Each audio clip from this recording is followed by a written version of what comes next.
Baik, kembali kita akan melanjutkan pembahasan kita mengenai ultimatum yang diberikan oleh Presiden Prabowo Subianto untuk menindak para jajarannya yang dablek ataupun bandel. Mungkin menyambung dulu yang disampaikan oleh Bang Saud tadi. Bang Saud, jadi gimana? Perpu kemudian yang harus dikeluarkan untuk mendorong ini supaya betul-betul bisa diimplementasikan? Ya, salah satu kepastian yang mungkin akan menjadi lebih pasti, katakan mungkin juga karena memang nanti tergantung siapa pimpinannya juga. Kita juga pernah ngalamin kan pimpinan KPK itu independen tetapi nggak mampu juga memang katakan menaikkan indeks persepsi korupsi untuk kemudian secara signifikan naik. Jadi itu teori lain lagi yang kita bisa pakai. Tapi kalau kita bicara bagaimana sebenarnya piagam PBB yang kita tangani harus ada satu badan yang transparan dan kemudian bebas dari segala pengaruh. Oke, orang bilang yang sekarang juga bebas dari pengaruh, Pak Saud. Enggak, ketika kemarin mereka di sana bagian dari ASN, totally bagian dari ASN, check and balance-nya nggak kuat gitu. Dibandingkan yang ketika dulu, semua orang bisa datang ke sana, nggak mesti harus pegawai negeri. Jadi kalau salah juga kapan dikembalikan boleh, dan kemudian bisa di-fire kapan aja. Karena kita perlu sebuah nilai yang benar-benar di KPK itu dikenal sebagai 9 nilai itu nggak gampang untuk meliharanya. Jadi sekali lagi, kalau kemudian itu kita masuk katakanlah ke undang-undang baru, kita baru masuk ke strategi yang berikutnya untuk mengembalikan bagaimana kondisi-kondisi di katakanlah undang-undang tipikor kita. Ya kan saya tadi udah jelaskan, ada beberapa orang yang udah mulai ngaco nih cara berpikirnya logikal palasi benar nih tentang bagaimana undang-undang tindak pidana korupsi. Terus kemudian sulitnya kemudian kita mau perampasan aset. Karena ada sejumlah instrumen-instrumen piagam PBB yang udah kita tanda tangani, sebenarnya ketika direview kita tuh nggak berubah gitu loh. Termasuk perampasan aset, terus kemudian yang disebutnya sebagai bagaimana kewajiban-kewajiban internasional kita, artinya perjanjian kerjasama internasional dan seterusnya. Itu kan sesuatu yang masih belum kita selesaikan di dalam instrumen PBB itu. Dan itu menjadi terlupakan ketika kemudian KPK sepertinya tidak punya kewajiban untuk menjaga bagaimana kewajiban internasional kita di dalam kaitan piagam PBB yang sudah kita tanda tangani itu. Ini kita masih sibuk di domestik terus gitu. Nah, sehingga saya berpikir Pak Prabowo yang sudah memahami pemahaman anti korupsinya di dalam negeri tinggal diperluas lagi untuk kemudian kita bisa menjadi tidak hanya di Indonesia menjadi contoh, karena dari dulu juga Indonesia itu sebenarnya jadi contoh dalam pemberantasan korupsi. Itu kita kembalikan lagi gitu. Karena kemudian semangatnya sudah ditambah nih oleh Presiden Prabowo Subianto untuk KPK bisa bertindak dengan tegas pula memberantas korupsi di Indonesia. Mas Ari, pesan yang kemudian harus disampaikan oleh Presiden Prabowo ke depan ini seperti apa? Baik kepada masyarakat ataukah juga kepada jajarannya, ini akan berbeda komunikasinya, pesan yang akan disampaikan? Pertama, pernyataan Pak Prabowo ini ada harapan baru gitu ya.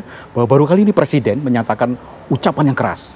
Kalau Bung Karno dulu mengatakan beri saya 10 pemuda, saya akan goncang dunia.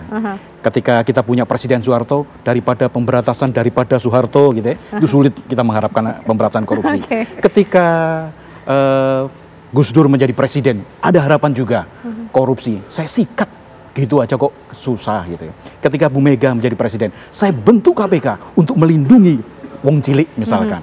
Ketika Habibie menjadi presiden misalkan, kita akan bisa melihat dengan teknologi saya ciptakan pesawat untuk mengejar koruptor gitu ya. Tetapi ketika kita punya presiden yang bernama Jokowi, lah kok tanya saya, mana saya tahu gitu ya.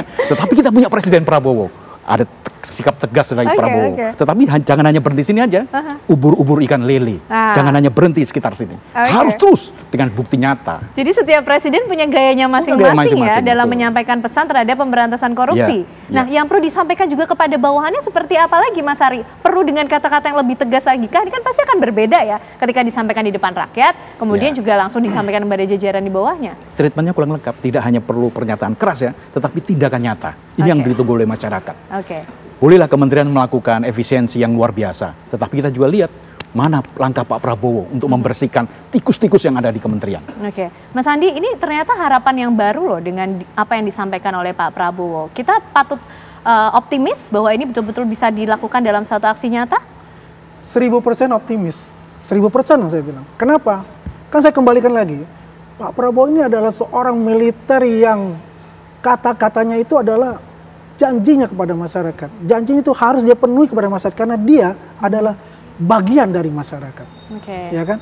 Kalau kita lihat setiap presiden itu mempunyai sejarahnya masing-masing. Tadi katakan Mas Ari itu, Jokowi ya, apa tadi dibilang itu? Lah kok tanya saya? Loh kok tanya saya?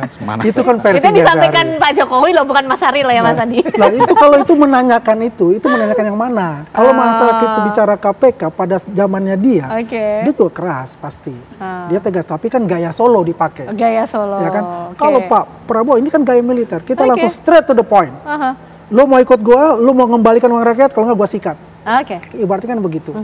Tapi kita lihatlah, ini sudah mulai loh, kelihatan loh, apa yang dilakukan oleh Pak Prabowo itu. Tinggal bagaimana Pak Prabowo yang mengorkestrasi ya, semua kabinet, semua birokrasi itu mengikuti alunan nada-nada yang diberikan sebagai konduktor negara ini, Pak Presiden ini. Ya, pokoknya jangan takut kalau tidak salah, tapi kalau bersalah tadi beliau kembalikan, udah kembalikanlah. Uang yang kamu curi dari masyarakat itu. Ya kan? Baik. Gitu. Jadi kita rakyat ini terus menghitung hari ya, menantikan supaya ini tidak berhenti di pidato dan retorika, tapi betul-betul ada implementasi dan aksi nyata dari pemberantasan korupsi, apapun style yang dilakukan, atau apapun ya gaya yang coba disampaikan oleh Pak Prabowo Subianto. Tapi jelas pesannya untuk menghilangkan korupsi di negeri ini. Terima kasih Mas Andi, Mas Ari, Bang Saud malam hari ini sudah berbincang bersama kami di Apa Kabar Indonesia Malam.